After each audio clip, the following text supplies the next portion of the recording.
Welcome. I'm Brad Worthen, and this is the South Carolina Confederate Relic Room and Military Museum's Noon Debrief series. I want to thank y'all for taking the trouble to come. This is a good sized crowd. These are usually held at the museum itself, a few blocks from here. For a while there, the museum was closed to general admission, but it's open now. But our room that we normally have these programs is still tied up in the rearrangements. And so, fortunately, Richland Library continues to be very generous to us and let us use this facility, which is so much nicer than we have. So we'll be doing this for a few more months, right, Alan? Yeah. Yeah, okay. Anyway, Joe Long, whom you've heard from before if you've been to these programs, is a museum's curator of education. And he's here today to tell you about South Carolinians who served with distinction up in the air during the First World War. And there's some pretty great stories. In 2 weeks at the same location, we're going to have somebody. This is, I don't know if I've warned you yet, Alan, our first outside person that we're having off-site, Moss Blackman, who talked about his work in Air Force intelligence in Vietnam. And did any of y'all come to that? Okay, and that went pretty well, didn't it? Yeah. So he's planning to come on February 14th, and I'm talking with Mike Burgess, who's the, I forget the exact title, but he was state history teacher of the year, talking about the challenges of teaching history in South Carolina. We had a good program with him last year, so he's planning on coming back in March, and I'm working on the rest of the list. But for any of you, a lot of you are regular, longtime friends of the Relic Room. For those of you who are not familiar with the museum, and for those who are and would like to go, I've got tickets here to hand out to you afterwards if you're interested in a tour that Joe is going to conduct after this program, about a 45-minute tour, right? I think that's what it's going to be.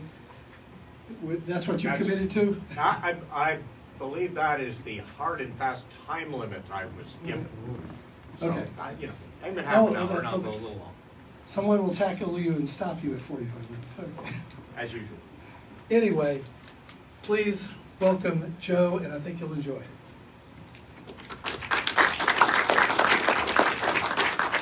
Thank you, folks, and thank you for investing a Friday lunchtime with some history. We appreciate our Richland Library hosts here, too.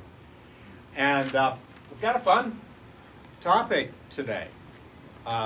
And this grew out of stories discovered when, at the 90-year anniversary of the Great War, of World War I, we did an exhibit, and we called that exhibit Forgotten Stories. And at the time, in one of the planning meetings, I expressed my opinion that was almost cheating to call it Forgotten Stories of World War I, because all of World War I seems to be a forgotten story, so we could pick anything we wanted. But we did stick with that theme and told the flip side, the B side, for those that remember what a record album meant back in the day, of some of the World War I stories. For instance, we emphasized the story of the 371st Infantry, South Carolina's segregated regiment in that war, whose flag you can see if you come on the tour, et cetera, et cetera.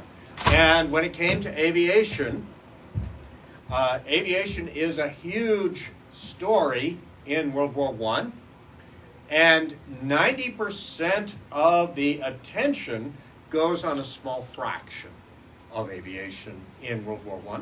And we happen to have things from some of the folks who were not the ones that they make movies about.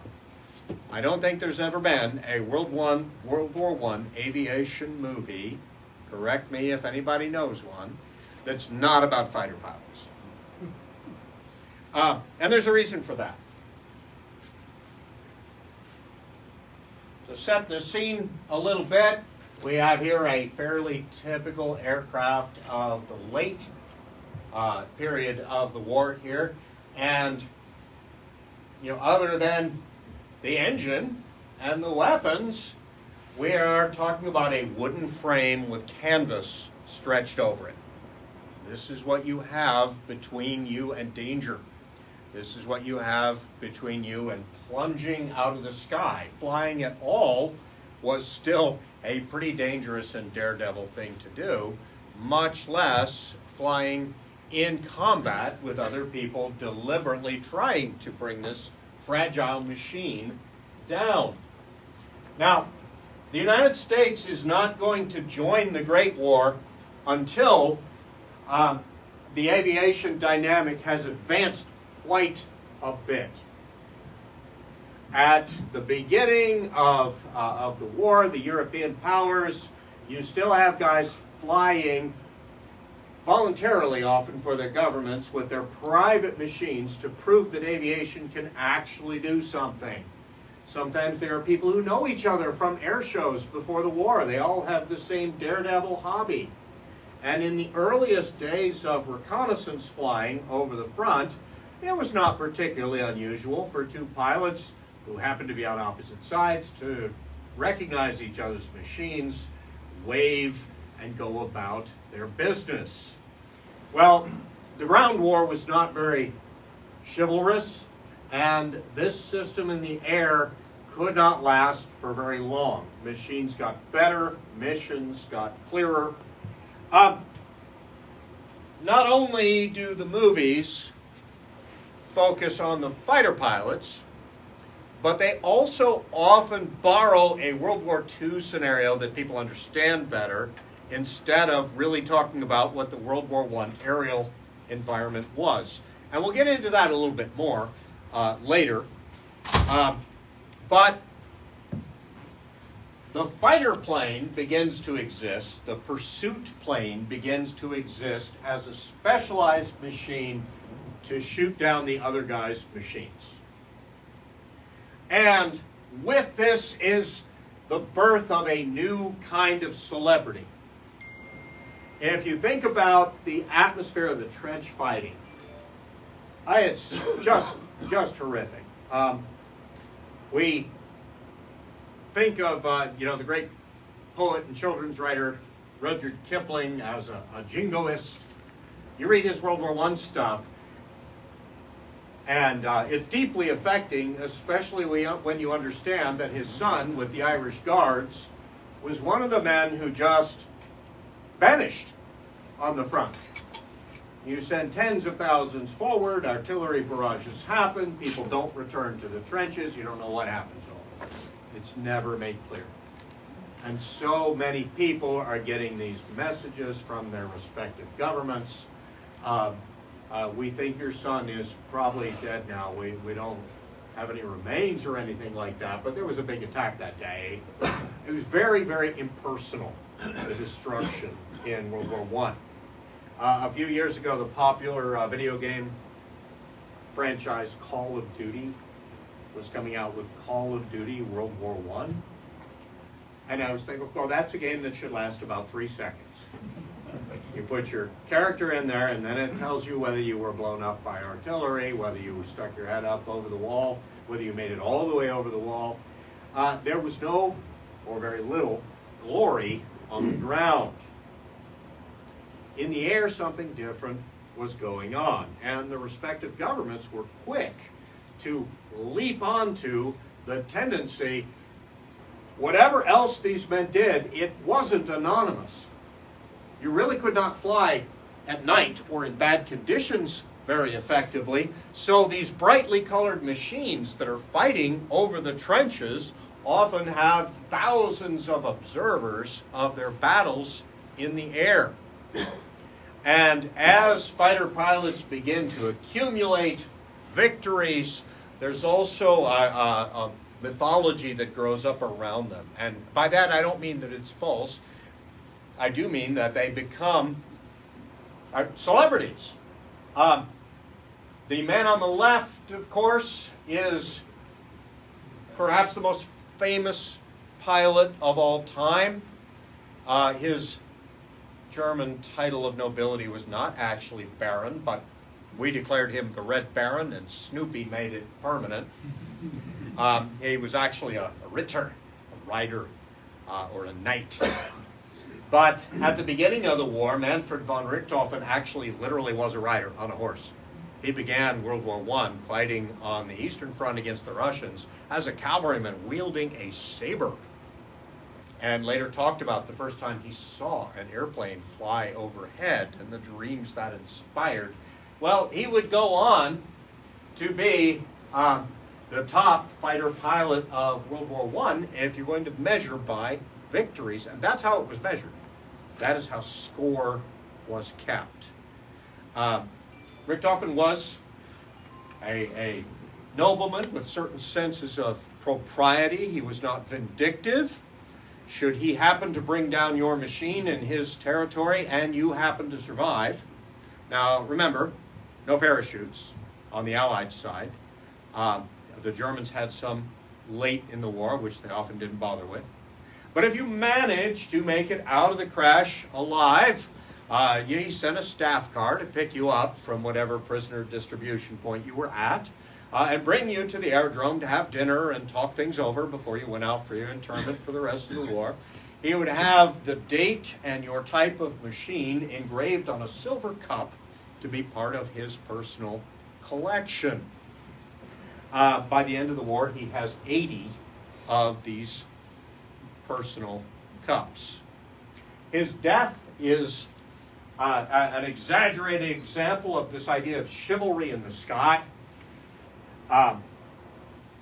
His funeral, the British send airplanes over his funeral, but they are trailing black streamers to show that they are not engaging in combat and that they are in fact in mourning, and they will drop flowers. This was not a universal opinion. At a British officers' mess that night, squadron commander got up, raised a toast to our gallant fallen foeman. And the Irish-born Mickey Mannock, one of Britain's top fighter pilots, stood up with his class and said, no kids in here, I hope the bastard roasted all the way down. So it wasn't universal, but there was a code that was often honored. There were also A-list celebrities whose name everybody knew, like Richthofen, and then there were B-list celebrities with a more specialized audience. The man on the right doesn't quite make our South Carolina theme, but it's worth bending the line as far as Augusta, Georgia to pull him in. Eugene Bullard, the Black Swan, as his squadron mates called him. Eugene Bullard was the basis for a character in the film Flyboys. The least believable things in that film are among the most accurate. The things that seem normal often are not. Eugene Bullard, before the war, was a professional boxer. His family had fled Augusta and gone to France. The story is that his father was nearly lynched. In any case, he felt that his new country was treating him pretty well, and he joined the French Foreign Legion at the outset of the war and then transferred to the air service. And yes, he literally has a pet monkey because the aircraft was not dangerous enough without adding a monkey to the cockpit as you're flying your missions. And exotic pets were kind of a thing with these guys. The film Flyboys shows a full-grown lion as the squadron mascot. Actually, there were two, Whiskey and her cub Soda. Eugene Bullard will survive the war, and he was a brilliant entrepreneur. During the course of the war, the French, somewhat through interaction with American black soldiers, the French fell in love with jazz. Eugene saw an opportunity. He recruited black musicians to start a cafe in Paris, and the man was a multimillionaire during the 1930s.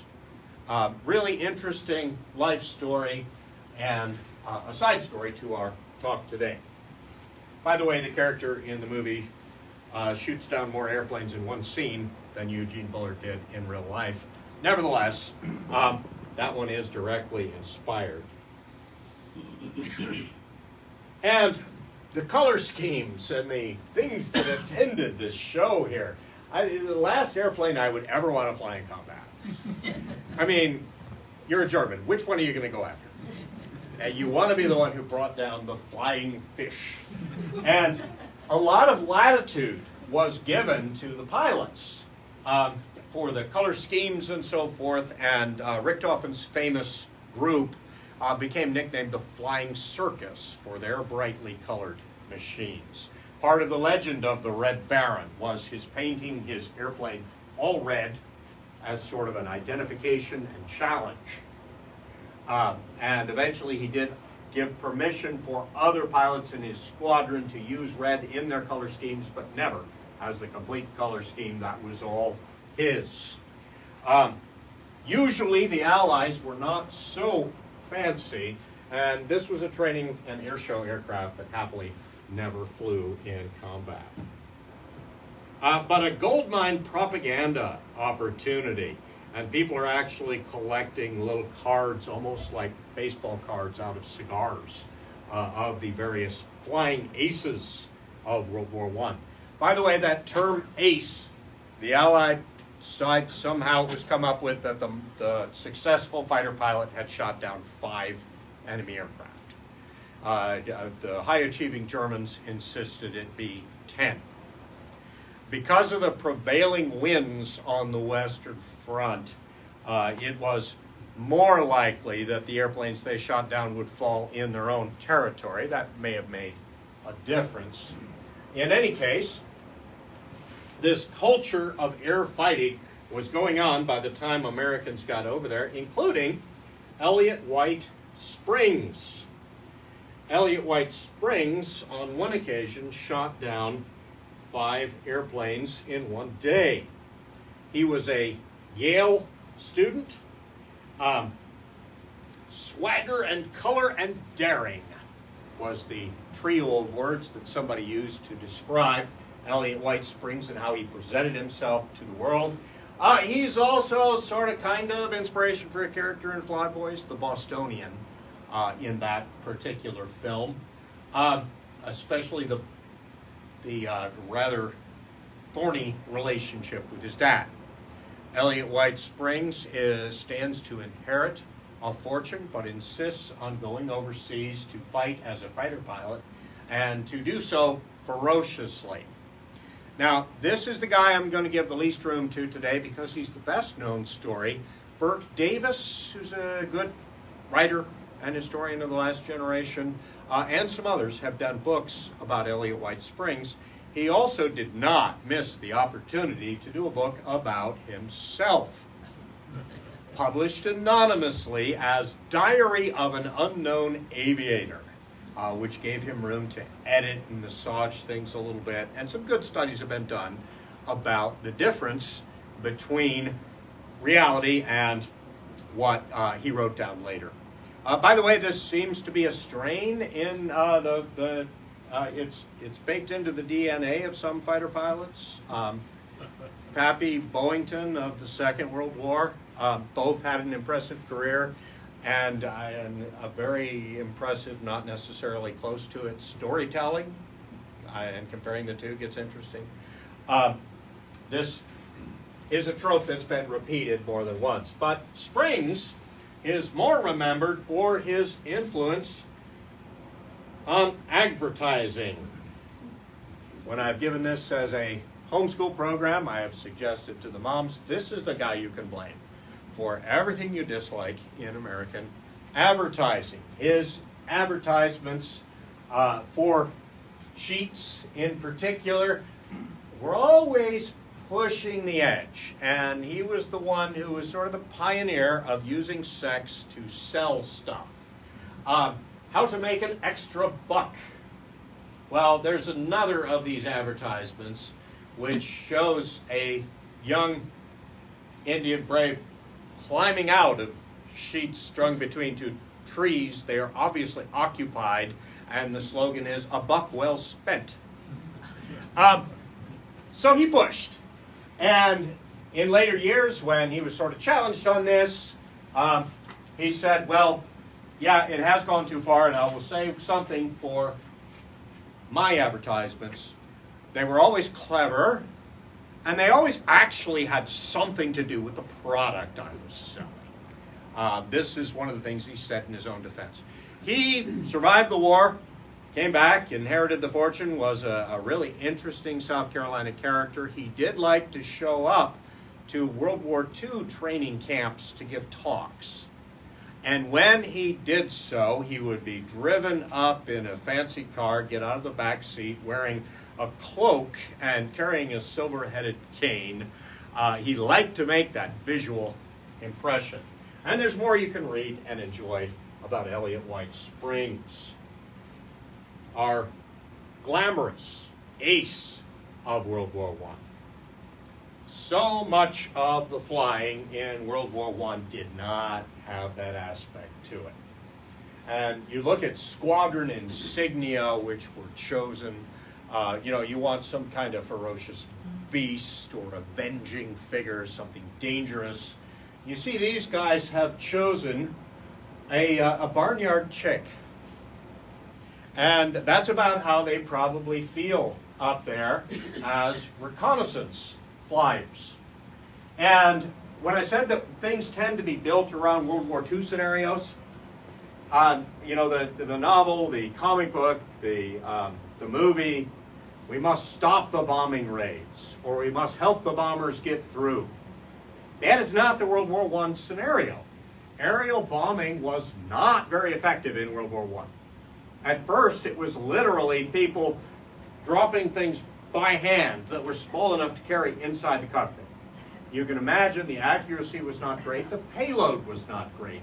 And even after they had pylons and the ability to actually deliver a larger payload, here goes the aircraft out over the front. It drops, a couple of bombs. That's what it can do. It flies back. By contrast, the reconnaissance aircraft had revolutionized warfare because for the first time, commanders could have actual photographs of what was going on the front. And that was incredibly important, giving you a view of what's going on over there.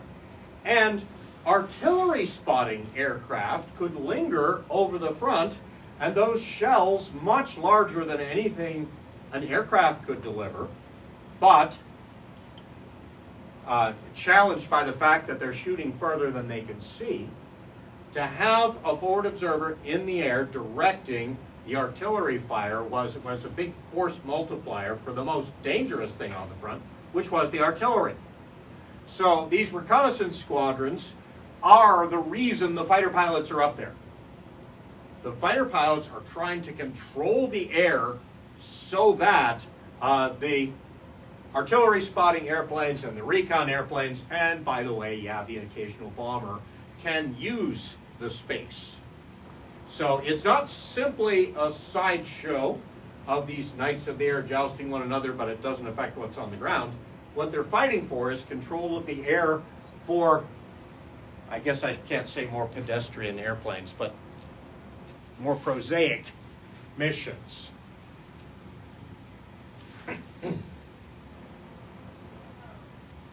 The two-seat aircraft, and they still had some that were two-seat fighters.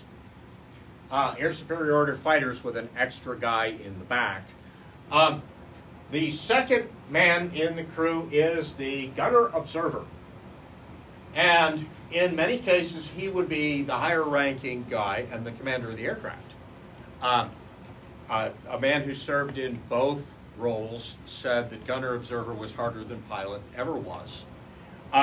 They are the ones who both are going to be defending the aircraft with the machine guns, the ones that can actually move around, but also doing the artillery spotting, managing the camera, and otherwise getting the mission accomplished for aircraft that were not fighter or pursuit planes.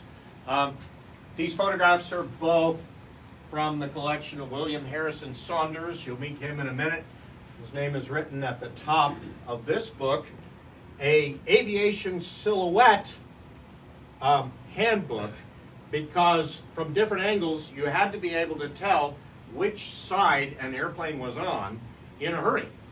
You have to make a shoot or don't shoot decision while he's making the same decision about you. By the way, the biggest rule of thumb there was that many of the German designs were very pretty. They were bird-inspired wings, and they had flared tail fins, and the Allied ones tended to be more straightforward. So here's Harrison in the upper right-hand corner here. Harrison Saunders, William Harrison Saunders of Sumter, South Carolina. Shaw Air Force Base was this close to being Saunders Air Force Base. They were both World War I airmen from that area, and I think that Shaw barely edged it out by having died during the war in a two-seat British aircraft. Saunders, that devil-may-care looking guy right there. And I'm going to tell a story without identifying her on a former graduate assistant of mine. Back during the build-up to World War I had a great grad assistant who seemed to have fallen in love with Harrison Saunders. She enlarged and printed herself a personal copy of his picture and put it on her desk, and it went with her when she left. Well, it's kind of fun that Harrison still got it 100 years later, because this was one of the people who maybe helped establish the stereotype of the dashing and hard-partying aviator. Saunders grew up in a prominent family, and his house, the big old mansion that goes back to the 1700s, still stands over in Sumter. His uncle was Richard Anderson, General Fighting Dick Anderson of the Confederate Army. And Harrison, by the way, his first name was William. He was always called Harrison by his family. There is currently a Harrison in the family named after him, not much later. And Harrison secured an appointment to the United States Naval Academy, where he was an outstanding midshipman, and then he went on a summer cruise. And his summer cruise, he got roaring drunk at a diplomatic party in Gibraltar, to the point where he almost caused an international incident and had to be hauled back on board the ship with a cargo net because he could not walk. Upon completion of the cruise, he was ejected from the Navy and from the Academy. But the parents had some pull, and they got Harrison reinstated. A year later, there was a hazing incident. Now, he wasn't involved at all. He just walked in just as it was going on, and then they were all caught that he hadn't been there. They didn't believe it either. Harrison was once more ejected from the United States Naval Academy. The family played their high card. They knew Woodrow Wilson. Now, this isn't in any of the written records. This is a family story, but it all fits with what actually happened. According to them, the president sat the young man down and said, "Harrison, the Secretary of the Navy knows your name." Not in a good way. But then he gave him, as far as I know, almost unprecedented other chance. He appointed him to West Point. He would graduate in the top fourth of his class from West Point and be sent directly, almost directly, to the Western Front, where as a field artillery officer, he wasn't having enough fun. And he requested to be trained in the new discipline of artillery spotting from the air. He spoke fluent French, so he was a great candidate, and was attached to a French squadron for training. When they sent back his report, they said he was a charming comrade for us, as well as an excellent marksman, as we expect of Americans. Well, Harrison was apparently having a very good time. in his papers is a postcard he sent back to a male acquaintance here in South Carolina, in which he said, "Thanks to the women of France, I have not taken a cold shower in 6 months." Now, this might be boasting. On the other hand, there are also letters in his papers from ladies on both sides of the Atlantic who clearly do not know about one another's existence. We'll just put it that way. But an outstanding officer, and you see here the 12th Aero Squadron, which he would wind up with.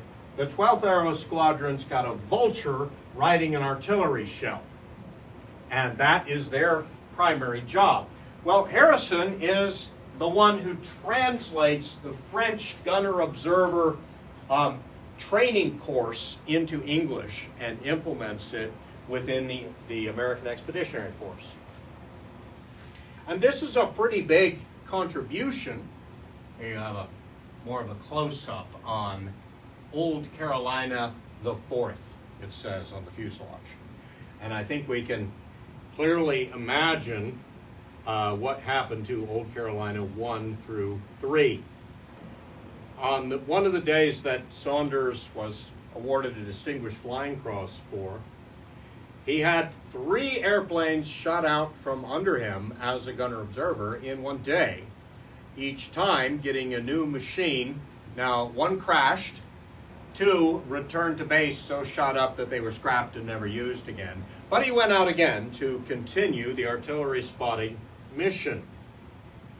And I'm sorry, he actually got the DSC, not the Distinguished Flying Cross, for that one.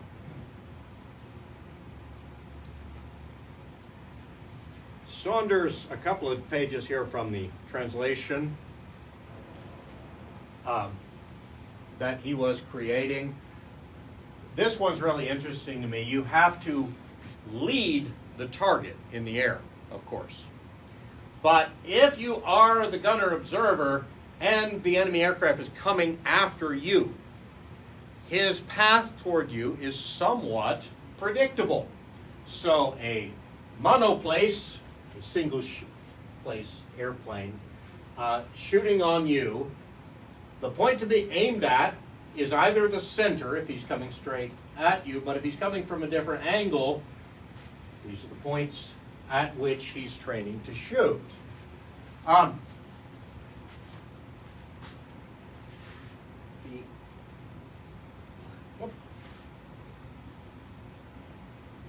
Advice for aspiring aces here. It's during shooting, control the deflection made by means of tracers. Modify if needed.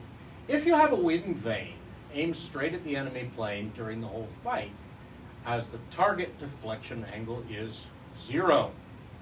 And much more basic and helpful hacks for how to use your machine gun to defend the airplane. I keep doing that. Points of aim, more specific when you are in that gunner observer position. And a little bit of onomatopoeia. As the enemy airplane gets bigger, this right-hand column represents how long you fired. On the top of the right hand, tack, tack, tack. He's closer, tack, tack, tack. He's closer, 300 meters, tack, tack, tack, tack. 200 meters, tack, tack, tack, tack. 100 meters, tack, tack, tack, tack, tack. 50 meters, tack, tack, tack, tack, tack, tack, tack, tack, tack, tack, tack, tack. And so on.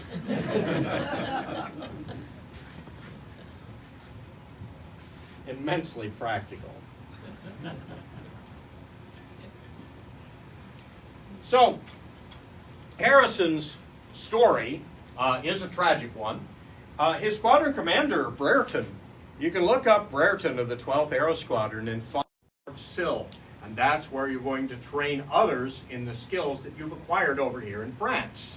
And against his strenuous protestations, possibly involving his combat ambitions, possibly involving the fear of having to take cold showers again if he returns to the United States. But Harrison is sent back to Fort Sill He misses the last big offensive of the war and the ending of the war. And a year later, he's doing his job when one of his old friends comes through Fort Sill and offers to take him up on a joyride. Harrison jumps at the chance, and the aircraft crashed and burned. And so the young man would perish early and at the beginning of a very promising career. He was both knowledgeable, well-connected, and very diplomatic. Very diplomatic and well-spoken, a charming guy. Those of you who are military history buffs, imagine how history could have been different if a believer in Billy Mitchell's theories, an admirer of his, had been around to be diplomatic for Billy Mitchell. It might be a whole different world with United States air power. But Harrison wasn't there for that, and in an especially ironic note, upon his death, the Confederate Veterans Association of Sumter would present a wreath to his mom. So, as Fighting Dick Anderson's nephew and a local hero. So nobody would have expected that dynamic to be going on with those men that old, but they were still left, and the young promising guy was gone. Of course, flying wasn't the only way to contribute to aviation. I like the shamelessness of this advertisement here. For young men who had been reading about the war in Europe, and their impression was not, I wish to gain glory in close combat. Instead, look, on the ground behind the lines in the air service. That's what happens. I try to get fancy. There we go. On the ground behind the lines. Chauffeurs, metal workers, auto mechanics, woodworkers, tailors and carpenters, machinists and motorcyclists, and men from 40 other trades. Notice it says photographers. Anybody else have a recruiter misrepresent something to them one time in their life? Photographers are not going to be on the ground behind the lines. Photographers are going to be gunner observers who are required for the sake of the photograph to actually fly in a straight line. That's going to be really a dangerous job. Reminding me, by the way, the prime difficulty of the artillery spotters is communicating with the guns. They did not have a radio up there by which they could speak. Radios by which you could speak were big and bulky and did not fit in aircraft. The best they could do was something they called wireless telegraph. You are tapping things out by Morse code while you are figuring out your mission of artillery spotting, while you are also the guy scanning the sky for enemy aircraft all at once. The backup system was to fly back over the guns and drop your written instructions to them in a leather tube with a streamer on it. So technology had a ways to go. But these guys, and these are South Carolinians. This is a man from Charleston who became an aircraft mechanic. One of the side effects of the Great War is going to be men from rural areas that grew up plowing behind a mule.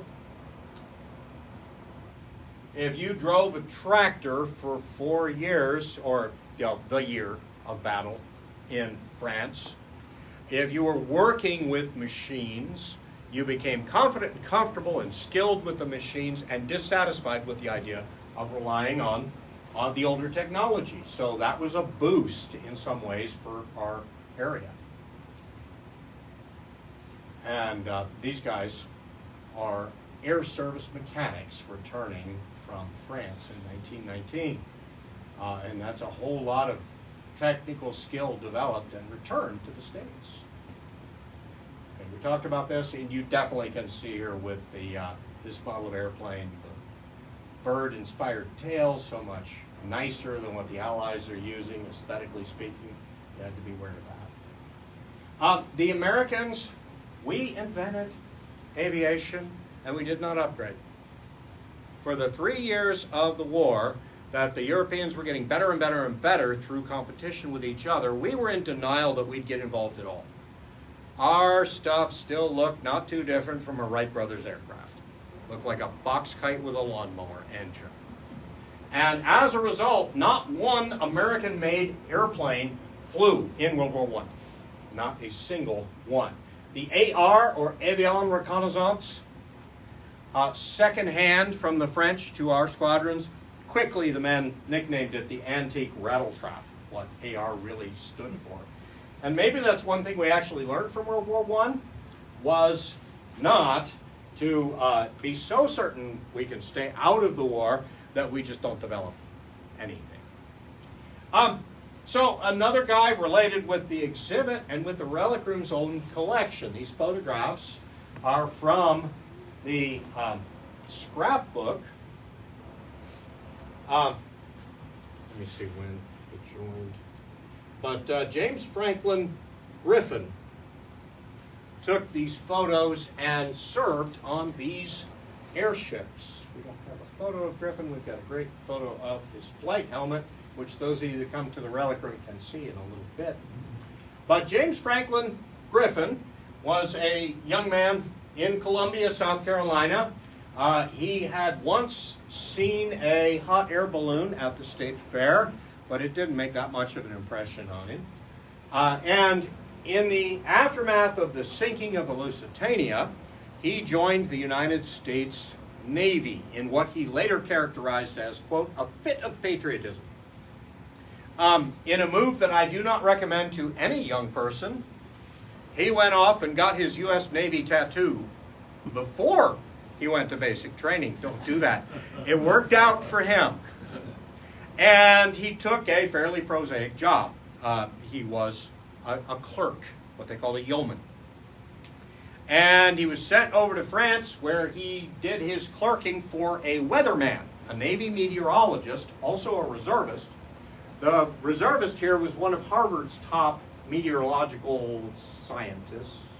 And he was very forward-thinking and developing, and so he told his clerk, I need high-altitude readings to make better predictions of the weather, so you're going to go to backseater school and learn how to do the gunner observer thing so that you can take high-altitude readings for me.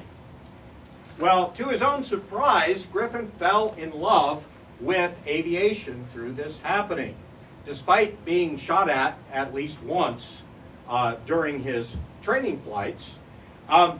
And he would eventually follow this over. The French were using lighter-than-air aircraft in the role that they would also do in World War II of submarine spotting. U-boats of that era, they couldn't stay down very long. They tended to surface just out of view of people on the bridge of a ship, but that was not out of the view of an aircraft. Sometimes they could even be spotted, or the periscope could be spotted, even while they were submerged by aircraft. And while there was very limited endurance over the target, or over the target area for heavier than aircraft, dirigibles and blimps could hang with the ships they were escorting much, much longer. By the way, blimp turns out to be onomatopoeia. A Royal Navy officer walked up to the side of one of these things, thumped it, and that's how he pronounced the sound that it made, was blimp. Well, the U.S. Navy would acquire, again, second-hand aircraft, including, make sure I'm hitting the laser and not backwards this time, including this one, the AT-4 from the French. Before Griffin was full-time doing that with us, however, he would be a guest on a training flight on a French dirigible, and they had a problem over the Atlantic. Some kind of control line had been cut, And if somebody didn't crawl out along the side of the thing with a wrench in his teeth and close a valve, they were all going to end up in the North Atlantic. Somehow the American guest was elected for this role. And so Griffin would receive the Croix de Guerre, the French decoration for his heroism that day. Little concept here. There's a hangar.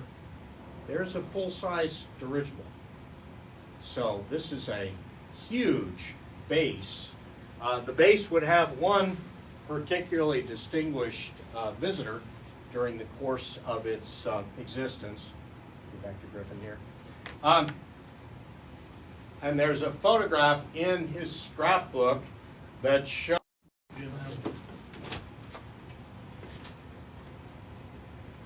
Jim. Hey, look around. Hey, come on in. Thanks for coming in. Come on in and join us. Brad, how are you? All right, how you doing? After the war, far from surprisingly, Griffin becomes a representative for the Goodyear Corporation in South Carolina. He couldn't wait to get out of the Navy and says that he pawned his uniform to buy a cheap suit. The only thing he kept was the flight helmet. On the flight helmet, the leather flight helmet, he has written air bases and airships that he served with during the course of the war. So it's a little bit of a war journal there. But the scrapbook is just priceless, just wonderful things in there with the history of the U.S. Navy's first experiment with lighter-than-air aviation. They didn't really have a rank to give this man, and they eventually designated him Quartermaster Aviation. But he served through the remainder of the war and became a big FDR booster during FDR's political career. I don't know if he was strongly taken with him during the visit to the base, but he certainly was very proud of having met him once afterwards. And Griffin actually wrote a humorous column for the state newspaper for years, reaching into the early 1960s. And he had some great one-liners in there, saying that the current styles of dress display more fatted calves than the prodigal son ever saw. And on another occasion remarking that when I was young, they would come back from bathing season and put the bathing suit in mothballs, but now a lady's bathing suit can be wrapped around a single mothball.